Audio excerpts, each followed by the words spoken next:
예, 오늘 10월 1일 목요일 아침 본문입니다. 예레미야 40장 우리 1절부터 6절입니다. 자, 오늘 사령관 느부사라단이요. 그 예루살렘과 유다의 포로를 바벨론으로 옮기는 중에 예레미야를 이제 만나게 됩니다. 라마라고 나와 있는데 아마 예루살렘에서 8km 정도 북쪽에 있는 어느 이동하는 어떤 지역이었던 것 같습니다. 자, 근데 오늘 가만히 본문을 읽다 보면 2절 초반부 볼까요? 사령관이 예레미야를 불러다가 이르되, 느부사라단이 예레미야를 불러서 이렇게 얘기를 합니다. 4절, 왜 3절 읽지 않나요? 4절로 먼저 내려가시죠.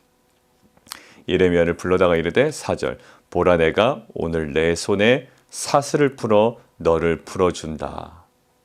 그 다음에 이제 여러 가지 오퍼를 제공합니다. 2절에서 4절로 바로 연결돼도 괜찮죠. 전혀 무리가 없죠. 그런데 예레미야를 불러 이르되 그리고 사이에 들어간 내용이 있습니다. 그 내용만 제가 읽어보겠습니다. 내 하나님 여호와께서 이곳에 재난을 선포하시더니, 하나님께서 무엇인가를 선포하셨다. 재난을.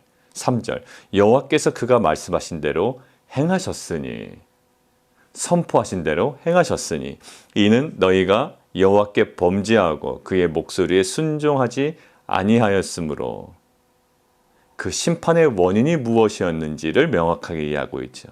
그래서 이제 이루어졌도다. 이 일이 너희에게 임한 것이니라. 자, 질문이에요. 사령관 느부사라단이 이 본인의 신학적 통찰을 이야기한 걸까요? 저도 궁금했습니다. 근데 여러 학자들의 자료를 찾아보니까 그렇지 않다라는 게 거의 대부분의 의견입니다.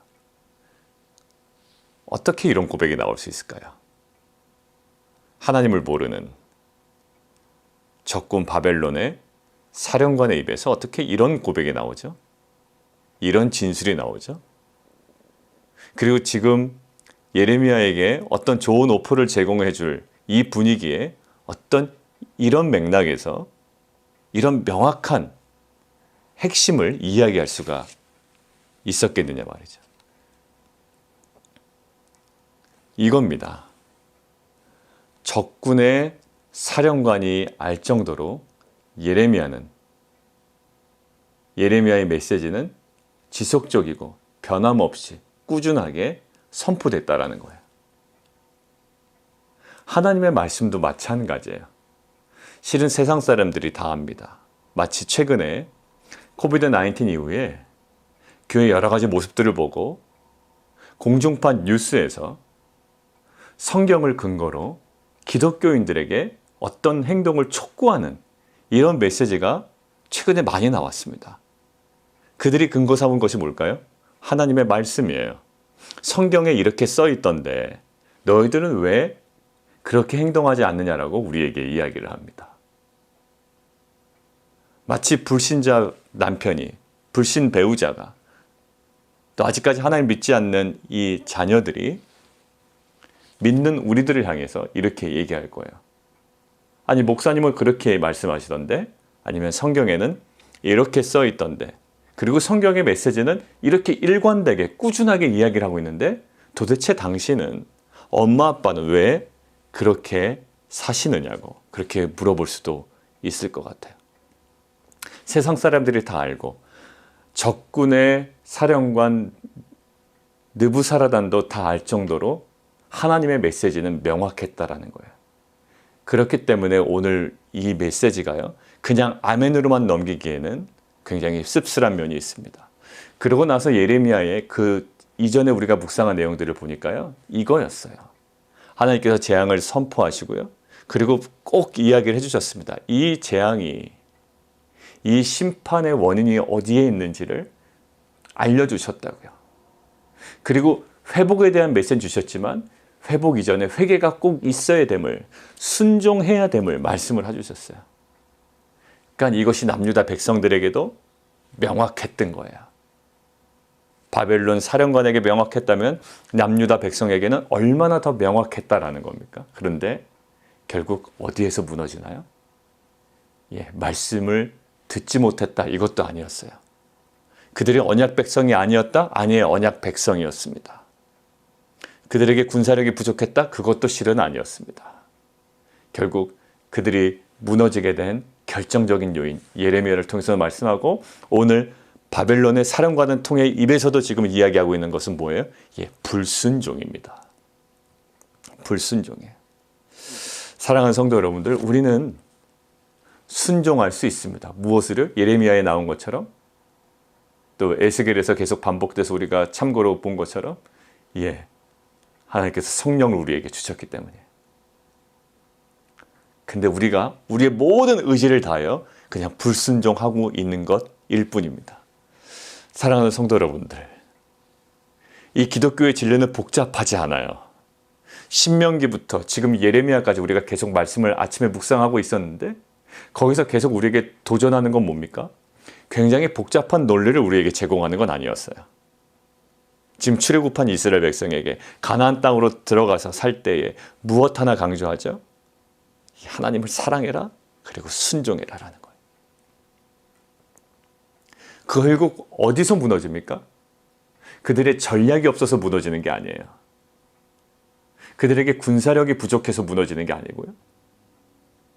그들에게 경제력이 없어서 무너지는 게 아닙니다, 사실. 어디서 무너질까요? 불순종에서 무너져요. 여러분들, 기독교가요. 기독교 공인 이후에 기독교가 한참 이제 부흥하게 됩니다. 기독교의 전성기가 일어나요. 근데 기독교 역사에서 보면 기독교의 그 전성기에 동시에 작용한 것들이 있어요. 뭘까요? 교회 부패입니다. 교회 돈이 쌓이기 시작할 때 뭐가 생겼나요? 교회 부패가 시작이 됐어요. 성직자들의 부패가 시작이 됐다고요. 박해 시대 때는 오히려 그렇지 않았어요. 박해 때는 그렇지 않았다고. 근데 오히려 교회가 인정받고 성직자가 인정받고 교회에 돈이 모이기 시작하고 교회를 통하여 사회활동이 많이 일어나기 시작할 때 오히려 교회가 부패하기 시작했습니다. 사랑하는 성도는 부족의 문제가 아니었어요. 결국은 뭘까요? 불순종이에요. 어제부터 계속 우리가 묵상했지만 그 순종의 그 믿음의 실체가 뭐라고요? 믿음의 실체는 결국 에벤멜렉의 순종이었습니다. 그의 용기 있는 행동도 아니었어요. 용기 있는 행동처럼 보였지만 그 안의 핵심은 순종이었습니다. 믿음의 실체인 그 순종의 자리, 전쟁의 성패가 날린 그 순종의 자리, 우리 인생의 가장 핵심적인 자리, 이 순종의 자리를 우리가 오늘도 하나님에 대한 그 거룩한, 우리가 주 앞에 겸손으로 그리고 그 거룩한 순종으로 나아가는 귀한 공동체가 되기를 원합니다. 자, 두 번째인데요. 이 느부사라단이 예레미야에게 오퍼를 제공합니다. 어떤 오퍼를 제공할까요? 굉장히 선대하는 거예요. 굉장히 호의를 베푸는 겁니다. 자, 그에게 최대한의 호의를 베푸는데 그것이 뭘까요? 오늘 4절에 나와 있습니다. 좋게 여기거든 가자라는 거예요. 그리고 4절 후반부, 좋게 여기지 않거든, 좋지 않게 여기거든 그만두라. 기준이 뭡니까? 좋게 여기든 가고 좋게 여기지 않거든 그만두라라는 거예요. 이것은 예레미야를 조롱하는 게 아니고요. 예레미야에게 최고의 선대를 베푸는 겁니다. 호의를 베푸는 거예요. 세상에 줄 수 있는 호의는 뭘까요? 그들이 생각하는 최고의 선은 뭘까요? 네가 좋은지, 너에게 좋은지, 너에게 불리한지, 내가 옳게 여기는 건지, 네가 옳게 여기지 않든지, 그것이 기준이에요. 근데 예레미야가 나중에 결정합니다. 어디로 갈까요? 6절, 미스바로 와서 아이감의 아들 그다리아에게로 나아가 그 땅에 남아있는 백성 가운데 그와 함께 산다. 지금 느부사라단의 오퍼는 뭘까요? 네가 좋게 여기든지 좋게 여기지 않든지. 그 다음에 5절, 네가 옳게 여기는 곳으로 가거나 옳게 여기든지 아니든지예요. 그러니까 나의 좋음과 나의 유익과 나의 옳음이 기준이 되는 거죠. 그것이 너에게는 아마 최고의 선이 될 거야. 너에겐 최선이 될 거야. 이렇게 세상은 이야기합니다. 근데 예레미야는 그렇게 얘기질 않아요. 예레미야가 왜 그곳으로 돌아가는지에 대해서는 성경은 명확하게 이야기하고 있지 않지만 많은 학자들의 의견을 빌려서 제가 정리해 보면 결국 두 가지예요. 하나는 바벨론으로 들어가게 되면 굉장히 더 안락한 생활을 하게 될 거예요. 더 인정받을 거예요. 근데 어디로 들어갑니까? 백성 가운데로 들어가요. 남아있는 백성 가운데로. 근데 바벨론으로 들어가서 편하게 살다 보면 아마 많은 억측이 나올 겁니다. 왜요? 바벨론의 앞잡이처럼 행동하더니 그런 메시지만 전하더니 결국 바벨론 가서 모든 호의호식을 다 누리는구나 라고 이야기를 한다고요. 그런 얘기는 듣고 싶지 않은 거죠. 그리고 두 번째, 그 모든 것보다 어떤 직업을 받든지 상관은 없어요. 그러나 두 번째, 이것이 이제 핵심적이죠. 하나님의 부르심이었다라는 거예요. 6절, 그 땅에 남아있는 백성 가운데 함께 사는 것을 그 부르심으로 알았던 거죠.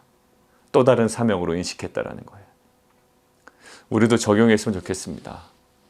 우리 가운데 우리가 좋게 여기는 것, 우리가 옳게 여기는 것, 이것을 우리의 판단의 기준으로 삼습니다. 굉장히 중요한 요소 중에 하나 맞아요. 그러나 우리에게 더 중요한 기준이 있다는 거죠. 이 기독교 신앙을 가지고 있는 거룩한 성도로서 우리에게 더 중요한 부분이 있는 겁니다. 그것이 뭘까요? 하나님의 뜻이고요. 하나님의 마음입니다. 그 길을 걸어갔던 것이 사도 바울이었고요. 그 길을 걸어갔던 것이 베드로였고요. 믿음의 선조들의 발걸음이었어요. 나에게 좋은 것, 나에게 옳은 것, 그것은 세상 방식입니다. 그러나 하나님의 뜻, 그것은 우리가 걸어가야 할 십자가였던 거예요. 예수님의 십자가도요, 결국 예수님에게 좋은 것, 예수님이 생각할 때 옳은 것이 아니었고요. 하나님께서 예수님에게 허락하신 또 요청하신 바로 그 길이었습니다. 나에게는 비록 좋지 않게 여겨져요. 나에게는 그렇게 유익이 되지 않습니다. 그러나 하나님께서 원하시는 길이라면 걸어갈 수 있는 그 확신과 그런 결단이 어디서 나올까요? 이 태도가 어디서 나올까요? 우리가 알아요. 그래, 내가 좋게 여기는 것, 그리고 내가 옳게 여기는 것보다 더 중요한 것이 있어.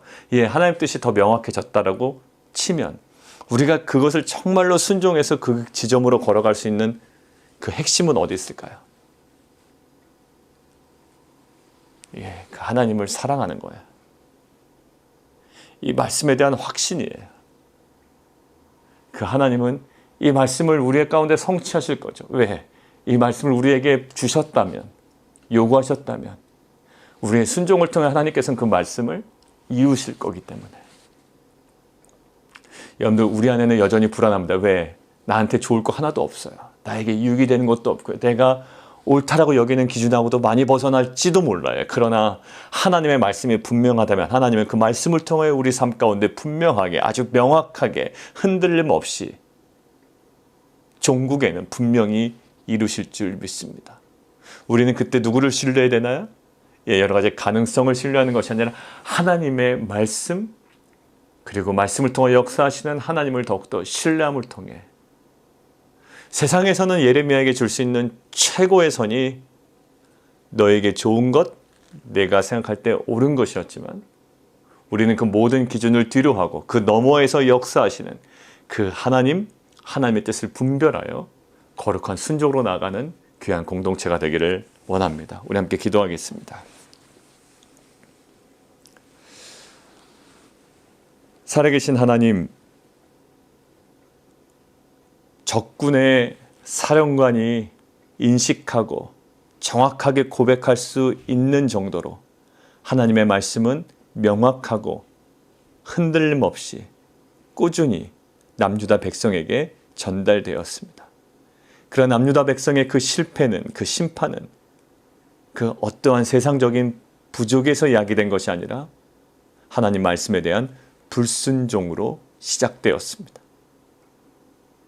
하나님, 우리 가운데 이 우리에게 선포된 이 말씀에 대한 그 지식 여부를 뛰어넘어 하나님 우리의 모든 전인격을 다하여 하나님 그 순종이라는 거룩한 자로 나아가는 귀한 공동체 되게 도와 주옵소서. 또 이 사령관 느부사라다는 예레미야에게 호의를 베풉니다. 네가 좋게 여기는 대로, 내가 옳게 여기는 대로.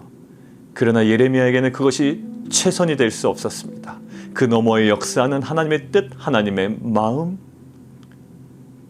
그 하나님의 말씀이 그에게는 최선이었고 최고의 기준이 되었습니다. 하나님, 우리가 평생에 살아갈 때에 우리의 유익과 또 우리가 좋게 여기는 것과 우리가 옳게 여기는 것에 대한 기준이 여전히 살아있지만 그럼에도 불구하고 하나님께서 원하시고 하나님의 뜻을 우리가 분별하여 정말 진정한 거룩한 순종의 자로 나아가는 빛과 소금 공동체 될 수 있도록 주님 은혜 베풀어 주옵소서. 예수 그리스도 이름으로 감사하며 기도합나이다. 아멘.